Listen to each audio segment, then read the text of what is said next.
안녕하세요. 깨알지식입니다.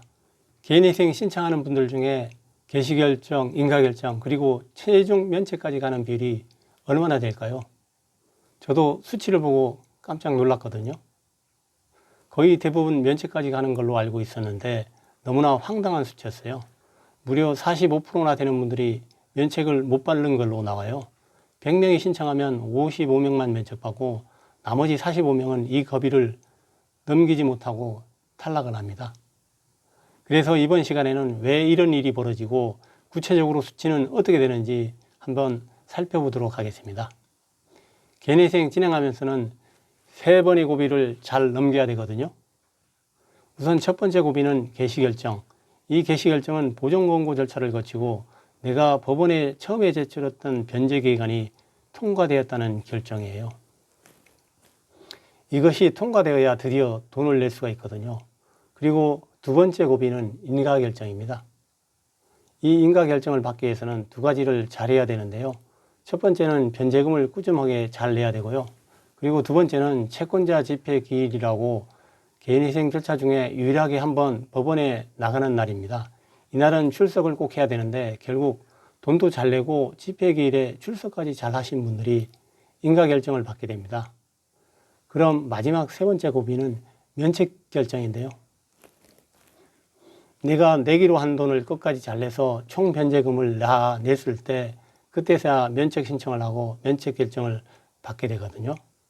그런데 이걸 돈을 끝까지 못 내서 면책 받기 전에 폐지되는 분들이 있어요. 과연 고비마다 비율이 구체적으로 어떻게 되는지 궁금하시죠? 통계를 확인해 봤는데요. 먼저 첫 번째 고비, 개시결정 못 받고 기각나는 겁니다. 개시결정 전까지 기각되는 비율이 무려 15%가 됩니다. 그리고 두 번째 고비, 개시결정 받았는데 인가결정 못 받고 절차가 폐지되는 건데요. 인가결정 전 폐지되는 비율이 무려 14%가 됩니다. 마지막으로 세 번째 고비, 인가결정까지 받았는데 끝까지 돈을 못 내고 면책을 못 받는 건데요. 이때도 절차를 수행하지 못해서 폐지된다고 하는데요. 인가결정 후 변제금 미납으로 폐지되는 비율이 무려 16%가 됩니다. 결국 이 세 단계를 다 합치면 45%나 되는 분들이 개인회생에서 실패하게 됩니다. 그렇다면 이러한 고비 못 넘는 이유를 알아야 되겠죠. 그래야 그런 실수를 하지 않고 이 고비들을 잘 넘겨서 최종적으로 면책을 받고 빚을 탕감받을 수 있잖아요.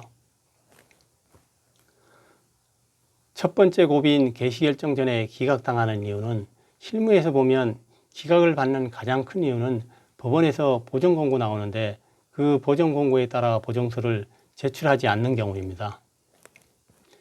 보정권고 절차가 매우 중요하거든요. 그리고 서류도 아주 복잡합니다. 준비 과정이 좀 어려울 수도 있어요. 또 한 가지 문제는 처음에 상담을 잘못 받고 신청 자체를 잘못하는 분들도 많은 것 같아요. 대리인 사무실에서 그냥 사건을 수임할 용심으로 말도 안 되는 변제금을 부르는 거예요. 어떤 A 사무실은 30만 원만 내고 결정받게 해드릴게요. 이렇게 상담을 하고 계약을 하는 거죠. 근데 막상 맡겼더니 처음에 신청하는 서류도 아주 부족하게 대충 해서 법원에 접수하는 거예요. 그러면 법원에서 보정권고 엄청나게 나옵니다. 근데 이 서류 준비를 못하는 거예요. 그리고 법원에서 보정권고 나온 걸 보니까 변제금도 30만 원이 아니라 100만 원을 내라고 해요. 그러면 이분이 보정서를 준비할 수 있겠어요? 준비하고 싶은 마음도 안 들겠죠. 그래서 중간에 포기하는 분들이 꽤 계신 것 같아요. 그래서 개시결정 전에 기각당하지 않고 절차가 잘 진행되기 위해서는 처음부터 상담을 잘 받아야 됩니다. 물론 어려운 일이겠죠. 대리인 어떤 분이 정말 사건을 자기 사건처럼 잘 처리해 줄지 실력은 있는지를 알아내는 것도 어렵거든요. 하지만 발품을 팔아서 상담도 받고 직접 방문도 해봐서 잘 선택해야만 합니다. 두 번째 고비인 인가결정 전에 폐지당하는 이유는 이 단계에서 폐지되는 가장 큰 이유는 변제금을 납부하지 못했기 때문인데요. 법원에서는 인가결정 전에 변제금을 몇 달 전부터 내보라고 합니다. 일종의 테스트를 하는 거죠. 근데 이 금액이 부담스러운 거예요. 이것도 대리인 사무실을 잘 만나는 것과 연관이 됩니다.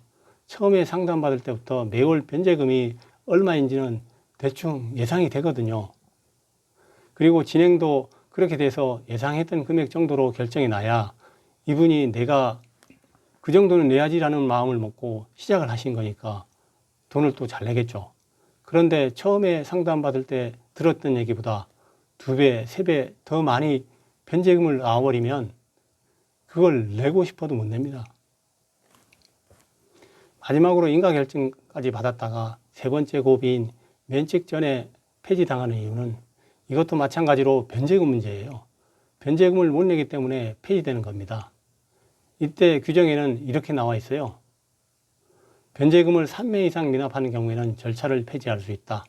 하지만 실무에서는 이게 5개월, 6개월, 심지어 1년 미납됐더라도 폐지를 안 하고 기다려주는 회생 연도도 있습니다. 하지만 3개월 이상 밀리지 않도록 조심해서 잘 관리를 해 주시는 게 좋습니다. 안 그러면 상황이 훨씬 안 좋아지는 경우들이 생길 수가 있거든요. 근데 내가 암 수술을 받아서 아니면 큰 사고로 경제활동 능력을 완전히 잃으신 분들은 특별 면책이라는 것도 신청이 가능합니다. 내가 그동안 냈던 변제금이 청산 가치를 넘었다면 나머지 변제금을 안 내고도 면책을 해달라고 신청해 볼 수가 있거든요. 이런 방법들을 찾아서 상황을 좀 해결해서 절차가 폐지되는 걸 막았으면 좋겠습니다. 오늘 영상 보시고 수치에 좀 놀라셨을 거예요. 저도 확인하면서 놀랐거든요. 이 세 가지 고비를 꼭 넘기셔야 면책까지 갑니다. 주의사항들 꼭 기억하시면 좋을 것 같습니다. 감사합니다.